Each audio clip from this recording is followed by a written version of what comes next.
Why do women pay more for their products? Their hair care? I feel this is an area of expertise you might have.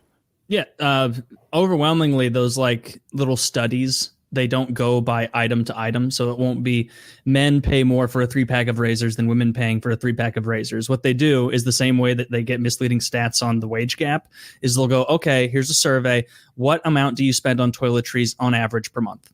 Men will say $40. Women will say $195. And the reason for that is guys like me, I buy a 5-in-1 shampoo, toothpaste, deodorant, hair product that lasts me months. Women have 15 ointments, gels, creams, different brushes, stuff that has short half-lives or short lives where it's like, oh, I got to go buy more of this expensive face cream. And so really it's just a comparison of priority spending.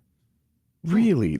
So I could be, I'm not an expert. I thought like product to product, they would just price more when marketed towards women, like shampoos or razors. You don't think is that actually true? They market them, they're just higher priced, but the same product?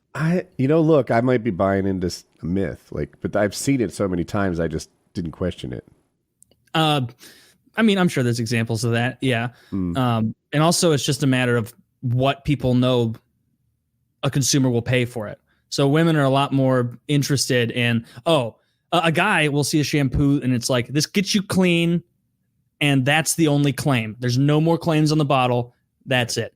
Women will get Garnier Fructis. This has got hemp oil for your pores. This has got, sesame seed oil for your longevity of your hair. It's got this for split ends, this and that. And so even if it is a similar product, because they're making so many more claims on there and that's compelling to the consumer, like, they're going to charge more for it, and they do it because they get paid for it. So yeah, those little silly, like, so these people pay way more. It's like, okay, well, let's look at the methodology.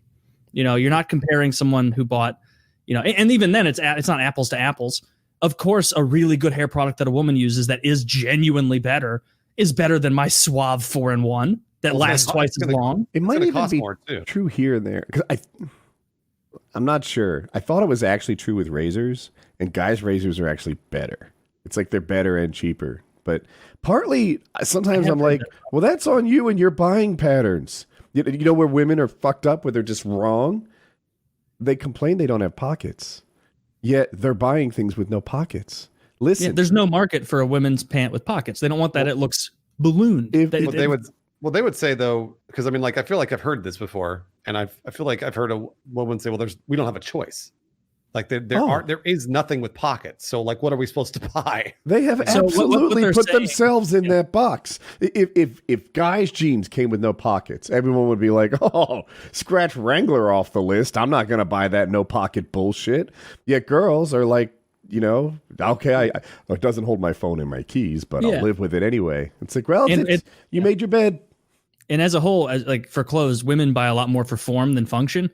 And so like, what they're really saying isn't there's no jeans for women with pockets. No, there's an entire section over there of mom jeans with really deep pockets. What you're saying is there's nothing I want to wear because it's not flattering that has pockets. Like there's a million women's pants with pockets out there. It's just that they're not as in high demand with the people apparently complaining about it. What a ridiculous thing to complain about. Buy pants with pockets. I wonder because I wonder if that's a vocal minority thing where like the people complaining saying, like, oh my gosh, there's nothing I can find with pockets. So there's no pants that I like with pockets. Well, in reality, like you just said, those pants exist. They just don't want them. I don't know. I'm not sure. I really have never looked into it. What it is. Yeah, I'll tell you. There are pocket pants available for women. They don't want to wear them. They don't look as good. They're not as form fitting. Yeah, I never considered that. Like, so the pockets, the placement of your pockets on your butt have a lot to do with what your butt looks like. Have you seen that done? You Absolutely, probably, yeah. I guess I forget. I think you want high pockets or is it low? I think you want high pockets. High, I would guess, especially for women. Yeah. Right? Otherwise you get that long butt thing where the butt and top of your leg combine into the same thing and it looks terrible. But, you put the high pockets on there and it's a real attractive look, but those high pockets can't hold a phone back there. That's why women are walking around with 1/3 of their phone in a back pocket. Yeah. I mean, if they really were looking to save money, they would not purchase expensive purses and save money on the jeans by getting jeans that could hold their items. But, and that's another silly thing. Why do women need pockets? They've got purses. Like That's probably why they there's no incentive. don't prioritize pockets as much as guys. Yeah, you don't want this thing that you can keep a few dollar bills in instead of a bag, you know, that you're going to keep way too much nonsense in, probably a really expensive toiletries that you'll also complain about. I judge women by big purses, right? I think most guys don't care about purses at all. But if I see you walking around with luggage, get your shit together. Yeah, just learn to travel a little lighter, would you? What do you have in there? Survival kit in there? Yeah, you got food in there. You got like an auto repair kit in there? What do you got in there? What you have in there is bullshit you haven't cleaned out.